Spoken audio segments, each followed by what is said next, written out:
With respect to ionization energy of halogens, let us understand that ionization energy decreases down the group, and they have very high ionization energy since they have little tendency to lose electron. Is it enough if you understand these two lines, or you want to understand much better so that when you attend the competitive questions it is more convenient for you? Now,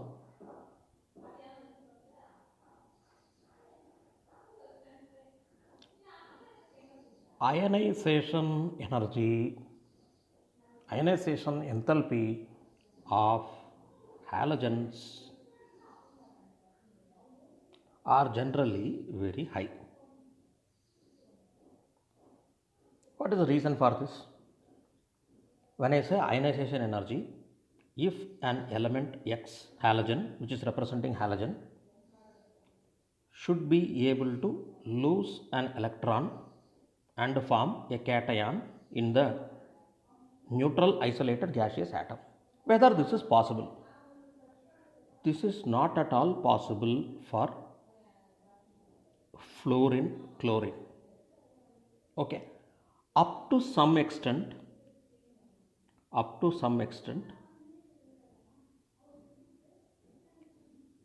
in the presence of polar solvents,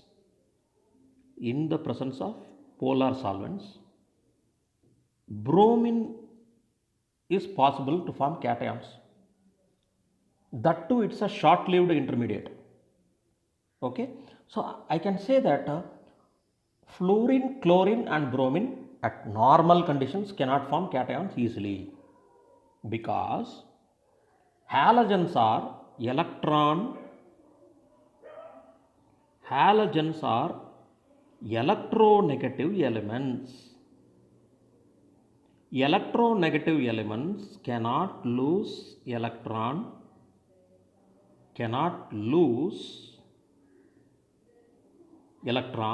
easily. Therefore, they cannot form the cations easily. This is what you have to understand when you discuss about the electronegative nature and ionization energy. Okay. When you move down the group, when we move down the group from fluorine to iodine or fluorine to astatine, ionization enthalpy decreases. What is the reason for this? This is what is in-depth understanding. Size of halogen increases down the group. That is the first one.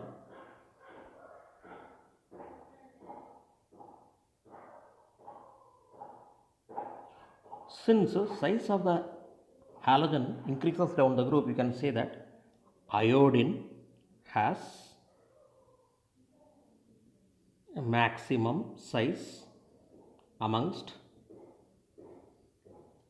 F, Cl, Br, I. Let us forget astatine for a time. Okay, because it is radioactive. Astatine and tennessine are radioactive. So whenever we discuss halogens, we will be normally discussing only these four elements. Okay. Since it is having maximum size,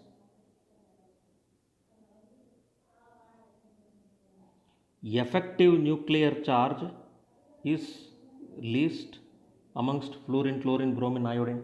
That means I can say that iodine in the gaseous state can lose electrons easily to form iodine plus. This is what is happening in the case of iodine. That is the reason iodine shows metallic violet luster. What is the proof for this statement? Sir, you are telling proof.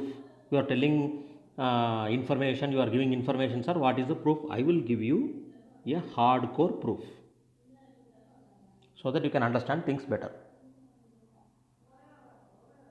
If you introduce iodine in pyridine solution, pyridine. What is pyridine? This is pyridine. organic chemistry, this is called pyridine. This complex is isolated and it is isolated at room temperature. This means that in this molecule, pyridine is a neutral molecule. Pyridine is a neutral molecule. The only atom inside the coordination complex, iodine, can have positive charge. So these are the kind of compounds where iodine is showing the existence of positive ion. Therefore, there is a proof for you children that iodine is existing as a cation, and therefore, to summarize all these statements, ionization energy of halogens are generally high. The halogens, fluorine and chlorine, of course, have high ionization energy compared to bromine and iodine. The reason is it cannot exist as cation. Bromine cannot exist as a cation in the polar solvents. And when we move down the group, iodine can exist as a cation as its size is maximum compared to all the other three halogens.